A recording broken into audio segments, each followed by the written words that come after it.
Hey there everyone, this is Carrie with Any Day Blessings, and on this channel you can expect to find all things homeschool, including flip-throughs, reviews, planning, and storing the homeschool curriculum, all those kinds of things. I even try to put up some daily lesson videos for you all.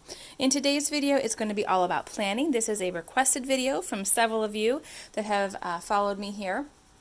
If you are not yet subscribed, I would encourage you to go ahead and hit that subscribe button. It just is kind of like the like button on Facebook. It just makes a way for you to be able to see the content that you'd like to see. My videos will show up in your YouTube feed. That's all that subscribe button does, and it does help out other homeschool moms to see my content, because the more people that subscribe, the more YouTube will show these videos to other homeschoolers. So if you find it helpful, please consider hitting that button.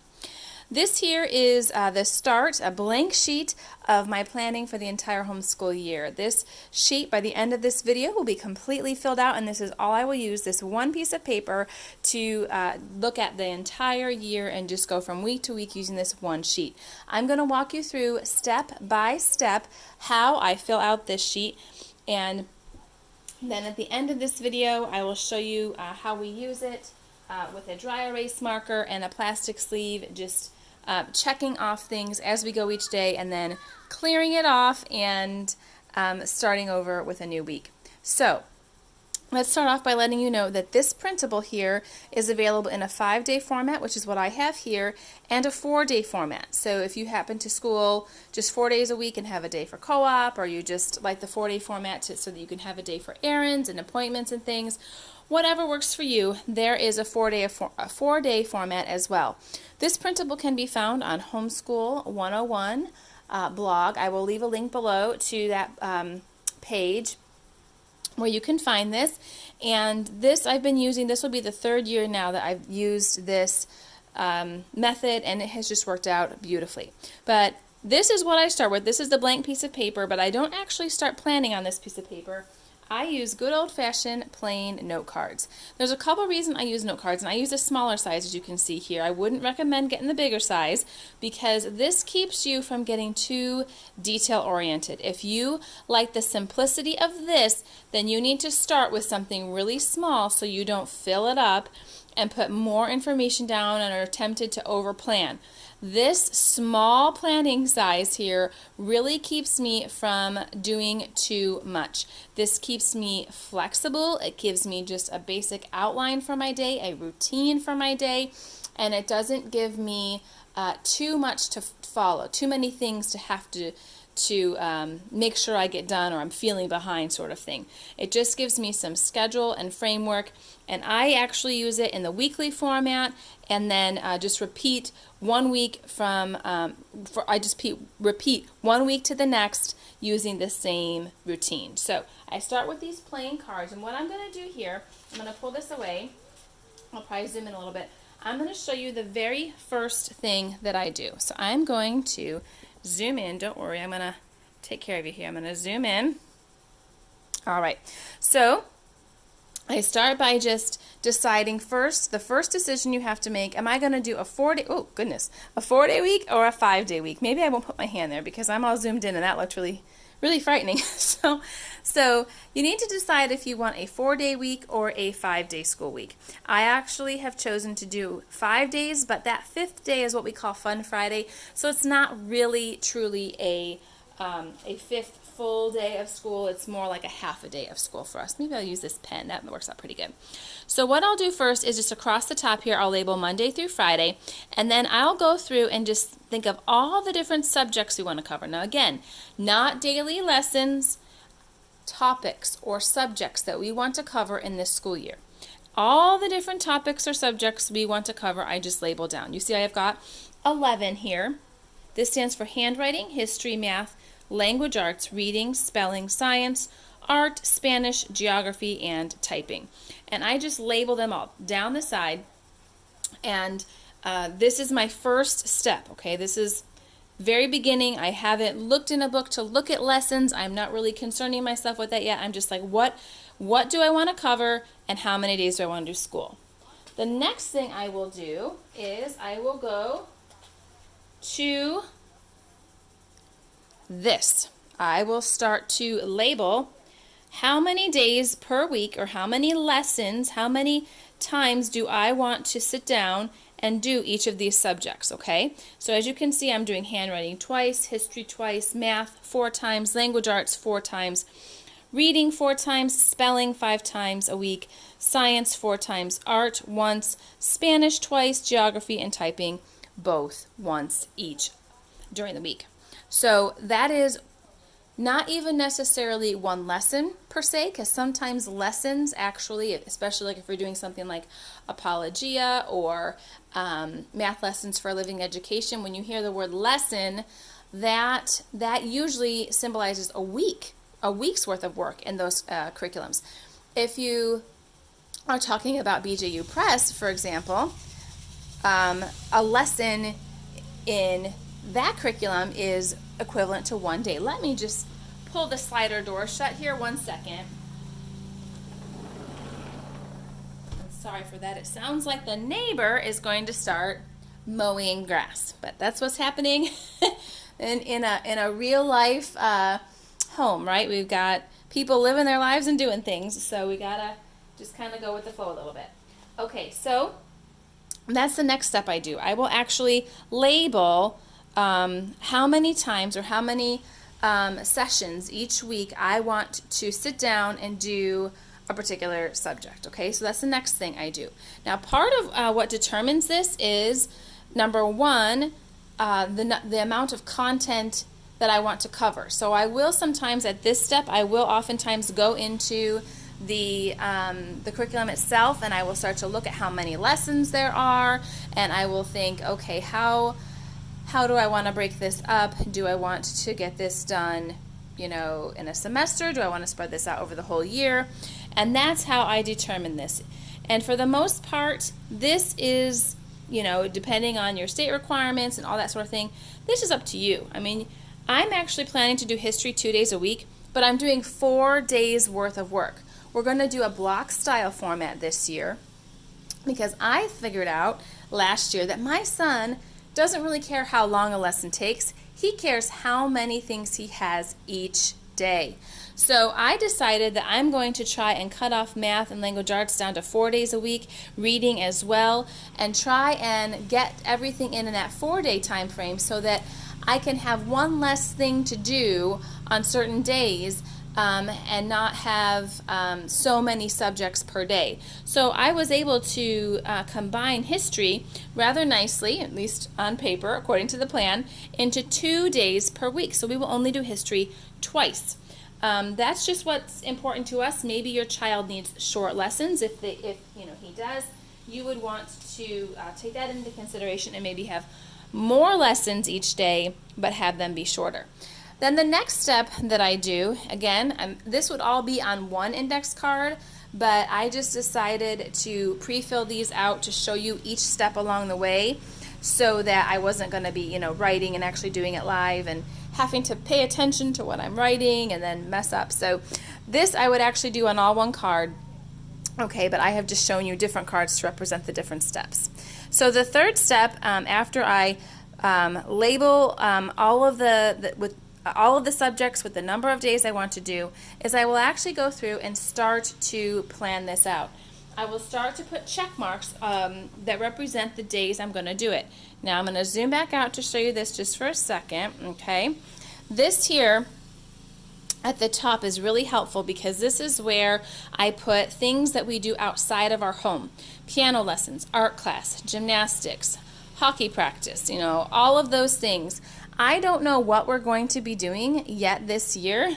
I don't know when those activities are truly going to fall. I've tried to get as much information as I can. I know that Wednesdays we have church and we also have piano lesson, and I know that Fridays, just generally speaking, we like to leave as a lighter day for field trips and get-togethers with other homeschool families. And it's Friday, right? We just kind of want the day to be light anyway. So I take that into consideration before I start putting check marks and things on this because I like to actually do my light days first. I like to make sure that those days where we're going to be out, of the house, running around, doing errands, going to appointments, going to classes, things like that, I want to make sure that I'm able to finish those lessons earlier in the day. So I like to schedule things that my son really enjoys and will get done quickly, or things that he can do independently and doesn't require a lot of my time, so that I'm freed up to do kindergarten work with my daughter. All of this thinking process is going into when I put these checks in. So when I sat down to do this, I actually did Wednesday and Friday first, because those are the days that I wanted to be a little bit lighter. Now, I told you that I plan to do 2 history lessons each time we sit down to do history. So I'm actually going to do 4 days worth of lessons, 4 days worth of content, but I'm only going to do it twice because we're going to be doubling up, okay, to kind of have a block style of history. So I did not want to schedule one of those long blocks on a Wednesday or Friday. So I knew instantly that that wasn't going to be. I also knew that things like geography, typing, Spanish, handwriting, those make great fun Friday subjects because number one, they're all kind of quick and easy things that my son can do. He loves all those things, so he'll just go get it done real quick. And I also knew that spelling is our only 5-day-a-week subject. It's the only thing that I want to actually do 5 days per week. So I knew that we were going to have spelling on Friday. So Friday was fairly easy to build because I kind of knew all of the things that I wanted to have on Friday to kind of give myself that lighter feel of a day. And same thing with Wednesday. I knew art would be a fun Wednesday activity, and of course, I knew that spelling had to be in there because it was every day, and I really tried to keep the history away from that Wednesday time slot. So Wednesday was fairly easy to build as well. And then I just went through and built the other days. I will say Monday for the last 3 homeschool years has been our most excellent day. I know it's like the worst day in the work world. Everyone says Mondays are so awful, but I'm telling you, in the homeschool world, at least for us, it is our most productive day. So Monday, I wanted to make sure that we were going to do things that required a lot of focus and energy, so I didn't want to schedule these fun things there, left those for the end of the week when we might start to lose steam a little bit. So those are just some of the considerations that I had when I was building this, and maybe you have some of those same concerns, and those thoughts will help you as you build your schedule as well. Now, the last thing I look at is not only am I looking across to make sure that I have 4 check marks 4 times that we're doing science, or 2 check marks for handwriting. Not only am I looking across, I'm also looking up and down, because I told you that my son only likes to have a few subjects per day. He doesn't like to have this whole big list. Even if the lessons were 10 minutes long, you guys, he doesn't like a lot of things. He likes just a few things, and that tends to go better. So I had a goal when I sat down to make this schedule to only have 6 things per day that he had to do, and my goal was to get 2 or 3 of them done in our morning basket time together. So I will link a video in the description box below that's showing you our morning basket schedule and showing you how we're incorporating some of these things into our morning basket to kind of have a power hour and get 2 or 3 things marked off the list for him. But I knew that if I presented 6 subjects per day to him, that would get a much higher buy-in than if I said the lessons were short. And true enough, when I told him his 4th grade schedule, because he asked, he knew I was doing this, and I said, you just have 6 things each day you have to do. He was just delighted. He couldn't wait. So, not that he wanted to start school early, mind you, but he was real excited that we only had 6 things to do each day. So that's something to take into consideration as well. How many things, do you have a child that's concerned about the length of lesson or the number of lessons? That will help you build your day as well. So the final step I have is then this sheet here all filled in. I'll zoom back out for you here so you can see it all completed. Again, I don't have our activities across the top. Normally I would have those so that we keep in mind we have all of our different things going on. I haven't filled in this bottom section yet as well. I will leave that as a personal thing for my son, but this is what was down the side of the index card, and the way that I do it, the blank squares here are the where there were checks. Okay, so everywhere there was a check, I've left a blank box so that we can actually check it off. Okay, so I have a sleeve protector. Right now it has our summer rules or summer checklist in it. I'll slide that in the protector, and then as you see, we've got some check marks there for things we did today, and we will just check off. So Monday we will just check off all the things that we do. The boxes that are lined out, we don't do those days, so we just have 1, 2, 3, 4, 5, 6 things to cross off on Monday, and going through the week, 6 on every other day as well. My son really likes having the dry erase check off versus me photocopying this and putting it in a binder or something. I don't know what it is about those markers, you guys, but if I let my son do just about anything with a dry erase marker and a marker board, he just really likes it. So I kind of keyed into that and decided that we would do our schedule that way as well, and it's worked out really nicely. So that is how I build. I will put these up here again so you can kind of see the step 1, 2, and 3, and then the final step 4 here.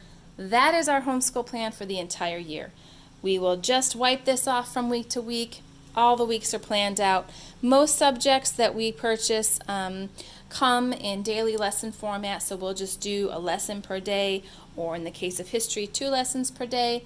The only subject that I did end up scheduling like per subject lesson plans was history, and I did do a video on that. I will link that below as well, because I wanted to do the block style schedule for history, I had to do a little bit of extra footwork, so I did create lesson plans for history. But everything else, we're just going to do what the publisher has set out as one lesson on each day, on each box there, and that is our plan for 4th grade. Now, if you're asking where's kindergarten fit in all this, because I do have a kindergarten daughter that will be schooling this year as well, I'm just going to devote about 45 minutes or so to her, probably when my son is doing his language arts with BJU Press, or perhaps his spelling with BJU Press, and I will go ahead and just sit down and have that dedicated 45 minutes with her and do her phonics and math, and then she will be joining us